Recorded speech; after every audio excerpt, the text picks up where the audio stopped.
This is an NBC News special report. Here's Lester Holt. Good afternoon, everyone. We are coming on the air with live coverage of the state funeral for former President Jimmy Carter in Washington. Any moment now, the caisson carrying Mr. Carter is set to arrive at the east front of the Capitol building. His children and grandchildren are walking behind the caisson in a procession meant to pay tribute to his 1977 inauguration, when he and Mrs. Carter surprised the nation by getting out of their car and walking down the Pennsylvania Avenue route on their way to the White House. Inside the Capitol this afternoon, lawmakers from both parties are gathering to pay tribute to President Carter. Vice President Harris, House Speaker Johnson, and the new Senate Majority Leader John Thune are all expected to speak at a memorial service inside the Rotunda before the official lying in state begins this evening. Since Saturday, some 23,000 visitors paid their respects at his presidential library in Atlanta before departing his home state this morning.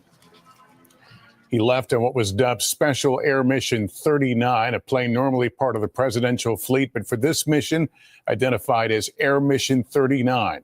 The former president's arrival in Washington today also comes ahead of his casket lying in state at the Capitol building, along with his national funeral later this week.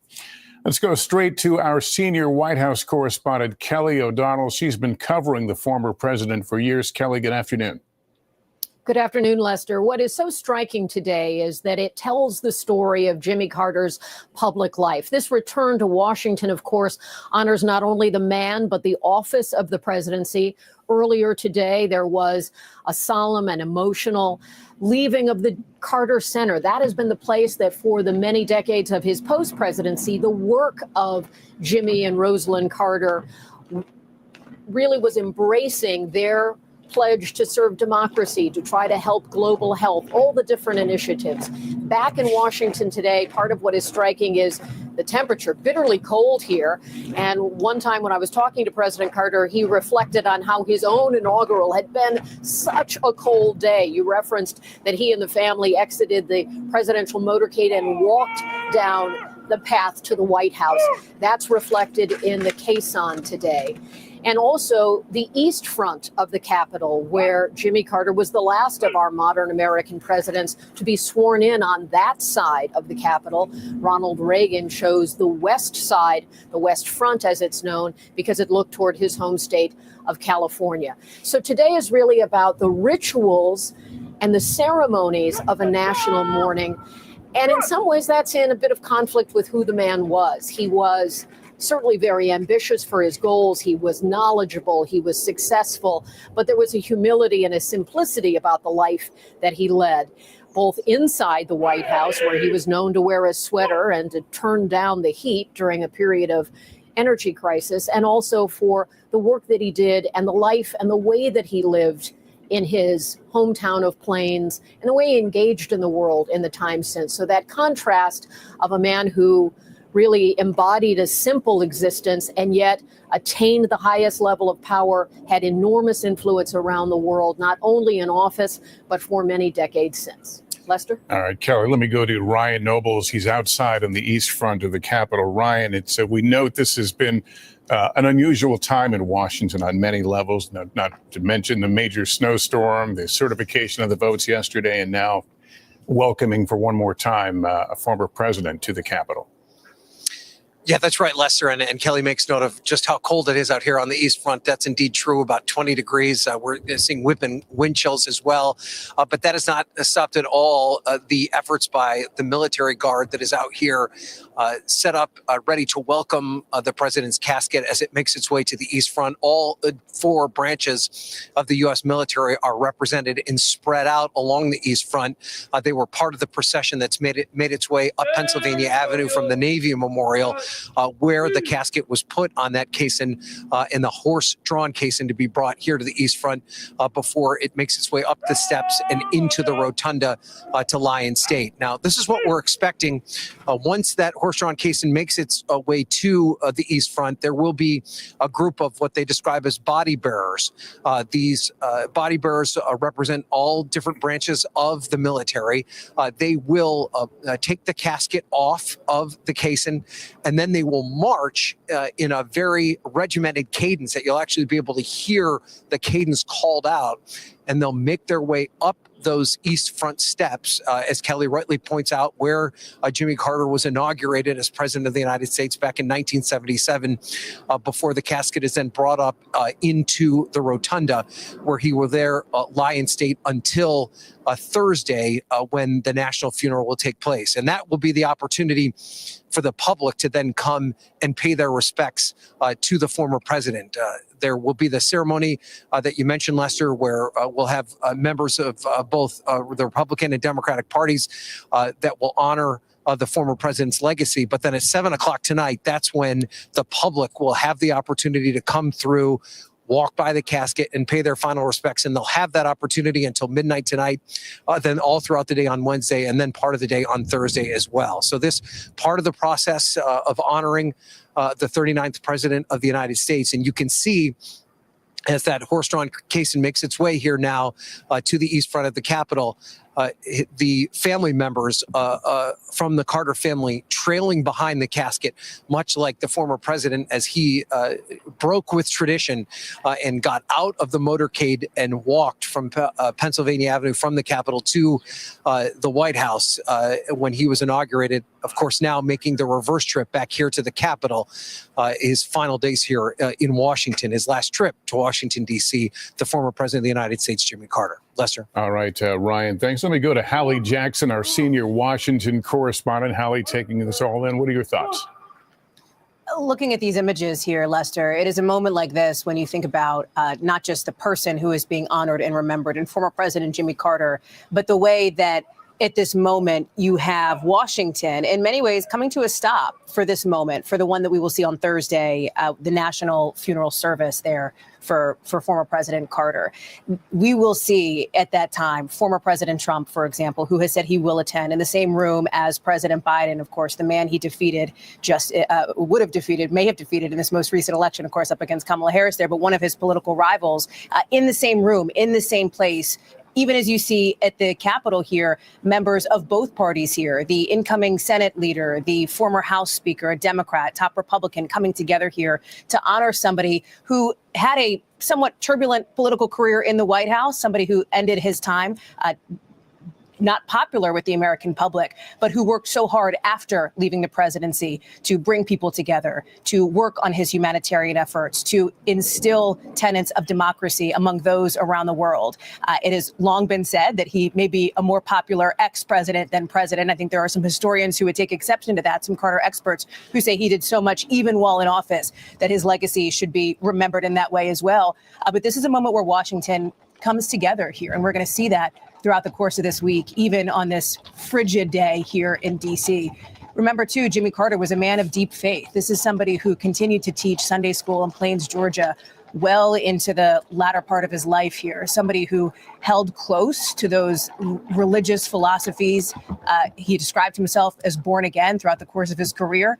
And that informed not just his political thinking, although he did emphasize and talk about the importance of the separation of church and state, but so much of his personal thinking as well, Lester. And we see the procession now nearing the east steps of the Capitol. Ryan Nobles is there in sight. What can you see? Yeah, so at this point, the horses have stopped and the caisson has stopped as well. We see the members of the honor guard beginning their preparations to move to the caisson to begin the process of taking that casket off the caisson and then making their way up the East Front steps. There are representatives from the Joint Chiefs of Staff as well that are standing at the base of the East Front of the steps to also pay their respects as well. And it is pretty a remarkable sight here, Lester, to see all four branches of the U.S. military in their honor regalia, standing right now in honor of this former president and the impact that he had on the United States. He, of course, a graduate of the Naval Academy, a former naval lieutenant, which is part of the reason that this procession began at the Naval Memorial down Pennsylvania Avenue. We do expect to hear from the Vice President, Kamala Harris, who is going to give remarks inside the Rotunda once the casket makes its way into the Rotunda to lie in state. And then we'll also hear from Republicans as well. As Hallie rightly points out, it's a time of polarized politics here in Washington, but we are going to hear from the new majority leader in the United States Senate, Senator John Thune of South Dakota. We're also going to hear from the House Speaker, Mike Johnson, as well, who will also speak about Carter's legacy and the impact that they feel that he had on the United States during his time as president of the United States. And, so much has been made of the former president's activities after he left the White House. And I would imagine that's what you'll hear, particularly the Republicans focus on, the work he did with Habitat for Humanity and building houses for the less advantaged all throughout not just the United States, but the world. And now we see the case in moving yet again, Lester, as they prepare the process of taking the casket up those East Front steps. And just for context, for those who've not been here to Washington and been here to the Capitol, these East Front steps are rarely used. That the door to the Rotunda there is not open to the public on a daily basis. This is not a point of egress for even members of Congress. They do go up the steps outside the House and Senate chambers, but largely the East Front steps are not utilized. It's only special occasions like these where you see that big, massive door that leads to the Rotunda open and where you see any sort of activity.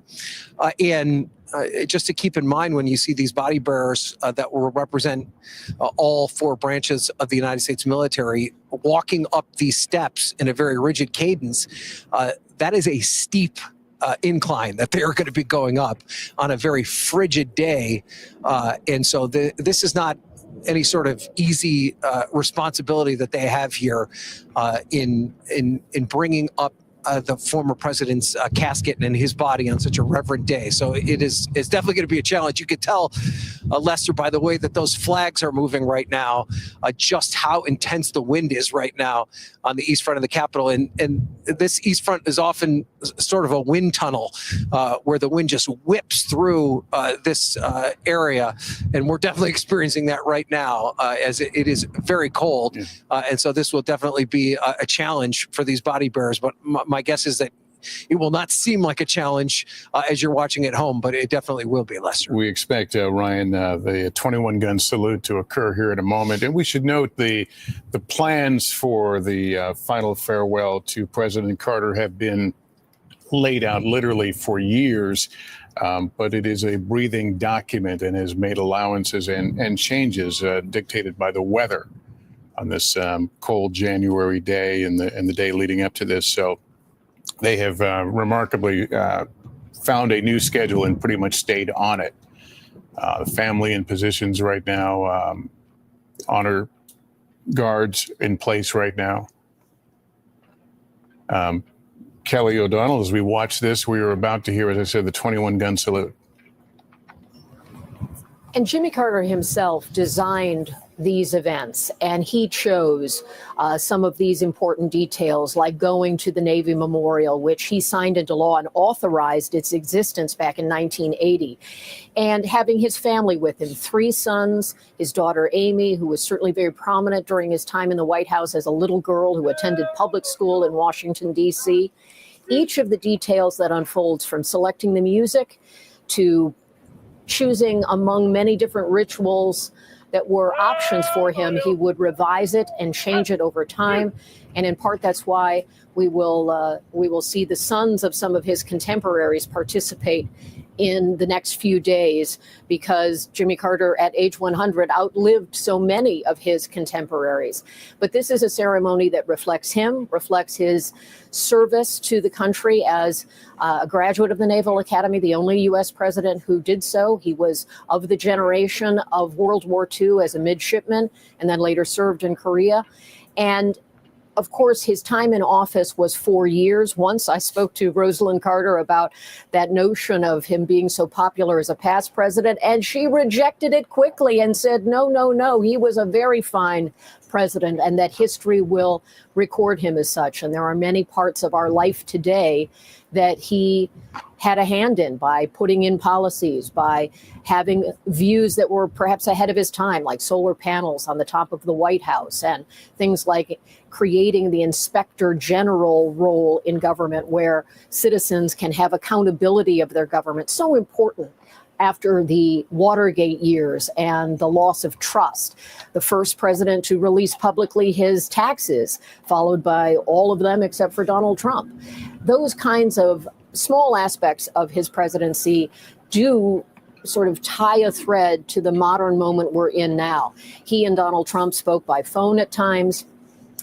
President Carter also told me once that it was George H.W. Bush who had been the most consistent in checking in with him as a former president, because Jimmy Carter, leaving office in his 50s, was known to be outspoken about contemporary politics in his time, and that often was at odds with the current president of the day. And his criticisms sometimes were viewed to be outside the sort of the club of former presidents. He did view himself as an outlier and a truth teller, and at the same time also very much wanted to have that connection. And he told me how much it mattered to him that George Herbert Walker Bush would call him and consult with him and keep him in the loop on matters of the day. So all of those sort of reflections of Jimmy Carter tell what was a complex story of a man who loved Southern rock and roll and did so much for his hometown of Plains, still to this day with charitable work that helps the citizens of Plains, and being honored in this way with all of the ceremony at the highest point of our government, to have really Washington pause for him for this period of days. Yeah, and Kelly, you know so well that the Capitol can often be a symbol of the divisions in this country and things that are perceived going the wrong way. But yet we can find these moments like this where lawmakers on both sides of the aisle can pay their respect to a former president of either party. And institutions are not always popular, but it's moments like this where tradition stands, where people see the thread of time from a presidency that was decades ago to a moment today where there's a whole different set of political issues, and yet they are not all that different at their core. And so seeing Republicans and Democrats together, seeing members of the military, we'll see members of the Supreme Court, dignitaries of many types who will show their respect, again, for the office as well as the man. And that is important as the country is on the other side of the Capitol. There is already erected a lot of the staging that will be used for the next inaugural in just a couple of weeks' time. And so in many ways, the East Front, where Jimmy Carter chose to have this service today because he was inaugurated there, has its day-to-day appearance, whereas on the other side of the Capitol, you already see the many preparations for this January 20th. And you mentioned these preparations and the presidents are questioned as to what they want. Does that process start at the moment they leave office, or virtually at the moment? They are made aware by the military district of Washington when they're in office about how that will happen. And initial planning begins, and choices can be made of an array of music and the symbolism and things like choosing to use the caisson, which he selected, choosing the route, choosing the method of how he would be moved from his home state back to Washington and so forth. He was very clear saying he did not want the train ride home. So he will be on the presidential aircraft, which is designated as Special Air Mission 39. He, of course, the 39th president. So it looks like Air Force One, but it only has that designation when the sitting president is on board. So Special Air Mission 39 brought Mr. Carter to Washington. It will take him home to Plains on Thursday, where there will be a family and community funeral, private service, and then internment on his home yard, in effect. He's already deeded that to the National Park Service. So the home that he has shared with Rosalind Carter, their 77-year marriage, they lived there since the 1960s, and that home is now a part of the National Park Service and will be an ongoing monument where the public will be able to go and see Mrs. Carter and President Carter interred there. That will happen on Thursday.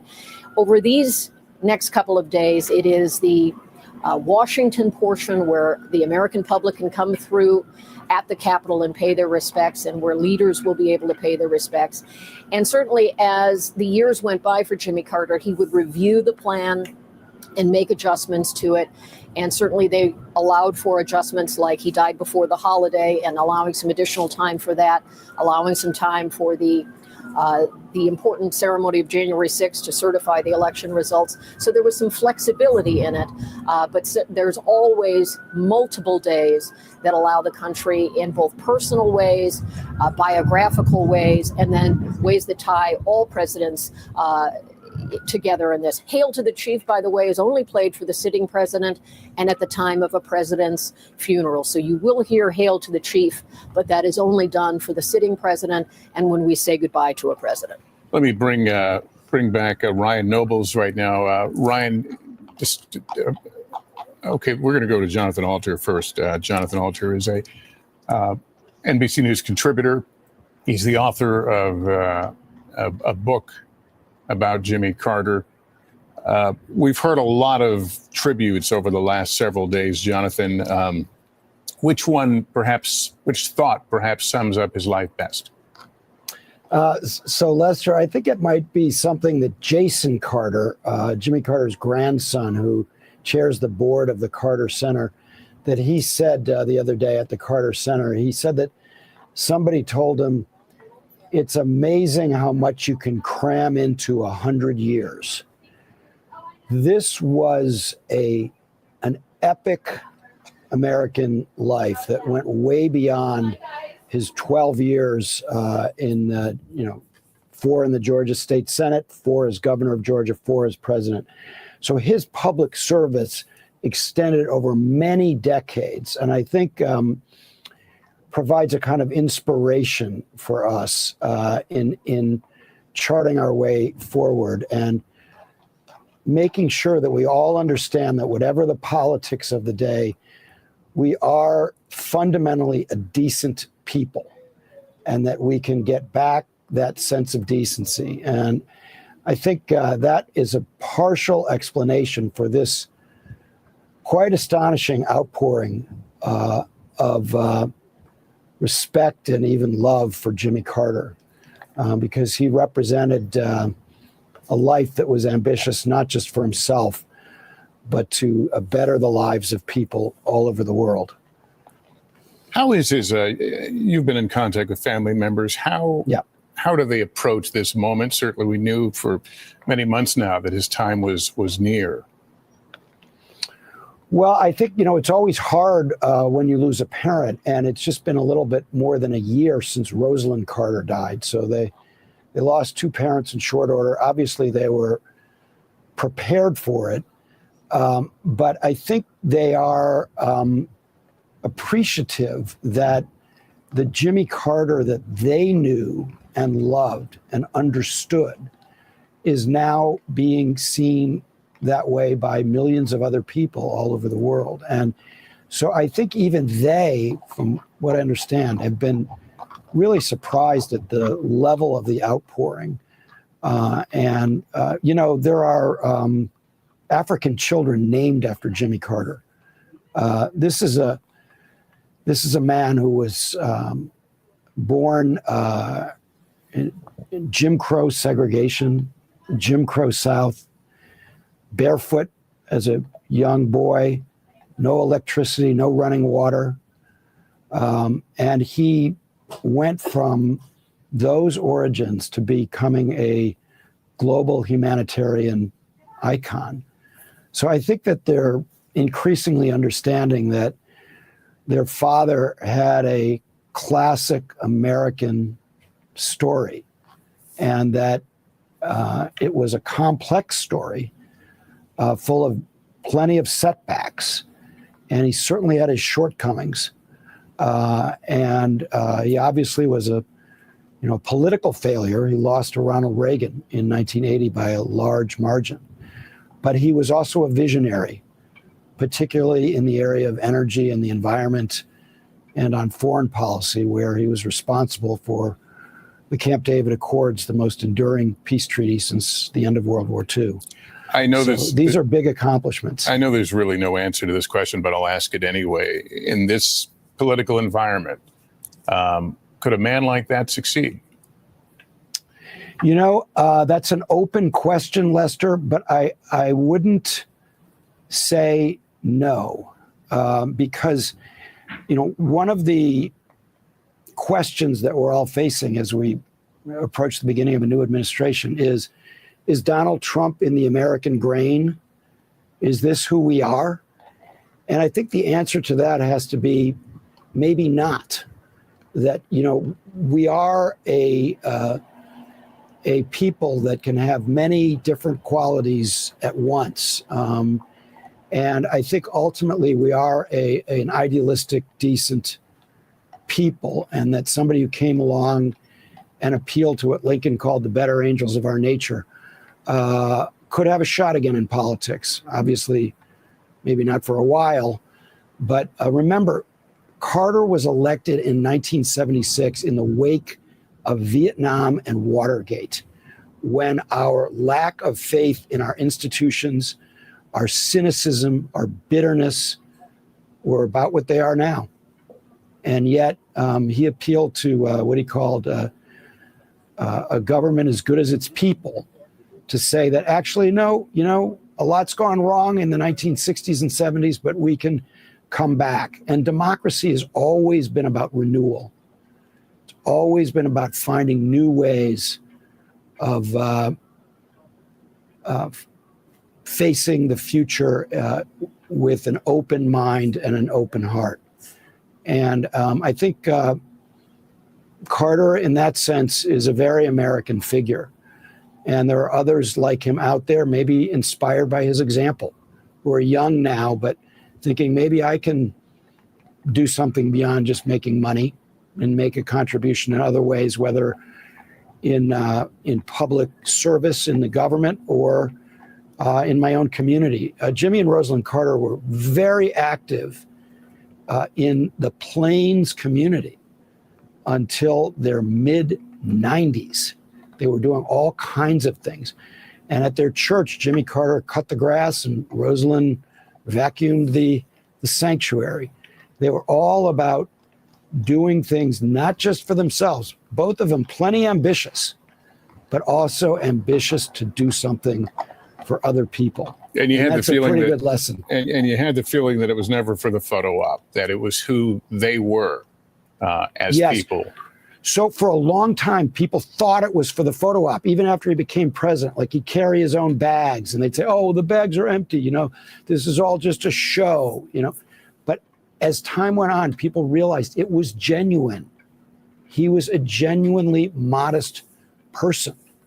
And when he challenged Americans to sacrifice and be less materialistic, that came from his religious conviction. It wasn't something that he was doing to get votes. And he consistently, and to his own detriment, made decisions that hurt him politically, but that he thought were right. Sometimes he'd act political, but much of the time he would do things, for instance, turning over the Panama Canal, which is now very controversial, but which he thought was necessary to prevent a war. This was something that he knew was unpopular, but that needed to be done. It's interesting watching the riderless horse here, this tremendous symbol of these moments of public mourning that we have in this country.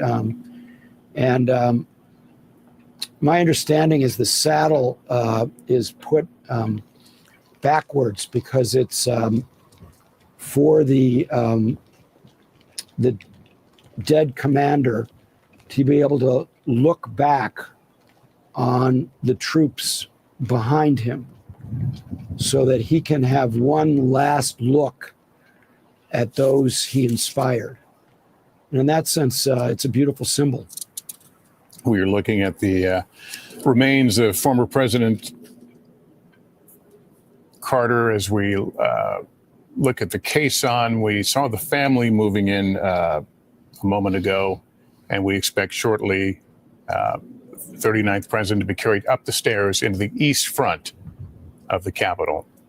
There will be a brief service, eulogies will be offered, and then later the doors will open for members of the public to pay their respects as President Carter will lie in state. Let's go back to Hallie Jackson right now. Hallie, again, a significant, after a very significant day at the Capitol yesterday, a different tone here, but just as weighty. I'm struck by that too, Lester, as we look there at the steps of the east front of the Capitol, considering what we've seen over the course of the last maybe 36 hours and what we saw 4 years ago right around the same time period. Remember that these are the steps where we saw that attack on the Capitol on January 6th in 2021. Yesterday, obviously, a very different scene. The peaceful transfer of power went off as it typically does without any kind of surprise or drama. And now today, this moment at the same location, as you saw those family members there, as you see the beginning of the processional now up the steps. And you have to remember, as I listened to you and Jonathan talk and you and Kelly about how significant Jimmy Carter's presidency and post-presidency was, you also have these family members mourning the loss of a father, of a grandfather, of Jimmy Carter, the man, versus Jimmy Carter, the political figure. He is a man of many facets, and they're all being remembered here today. Remarkable scene, as we said, a cold day. It's 4:46 in the afternoon in Washington, D.C., as we await the former president to be taken up the stairs into the East Front. Kelly O'Donnell watching along with us as well. Kelly.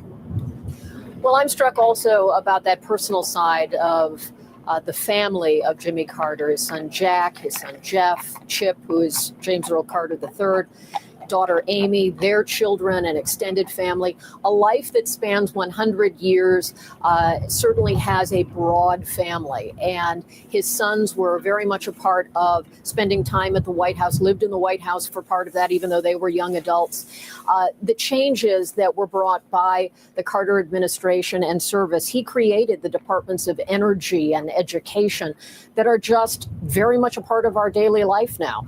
That's something that he had a sense that there needed to be a federal level of supporting education, which is so broadly handled at the state and local level. And obviously his belief in conserving energy and conservation and ecology and environment and all of those things that were in some ways new terms at the time that have become very much a part of a global mindset of concern about the planet.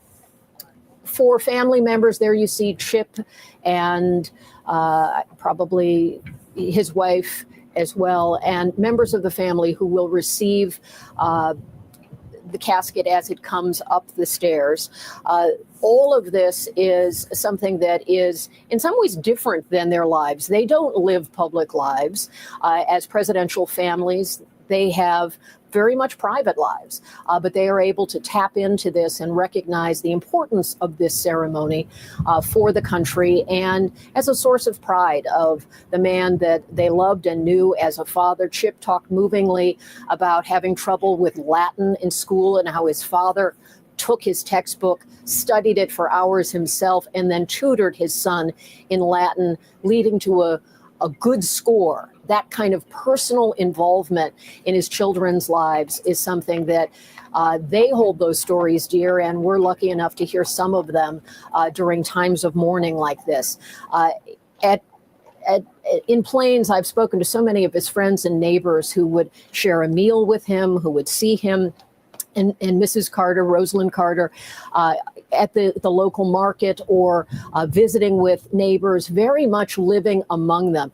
An author with more than 30 books to his name. That was part of how he financed his career when the peanut farm that he inherited ultimately did not succeed and was sold. He came out of the office of president in debt and used his ability to write as a way to fortify the family's finances. so different than the kind of post-presidency we see today, where our presidents leave office and are often greatly enriched by opportunities. That was not the choice that he made. He lived a simple life, but he also respected these kinds of rituals, and that's why he authorized, even though he was personally uncomfortable with some of the pomp and the ceremony, he knew it was important. We hear some of the commands being uttered by the honor guards here, who will take the former president.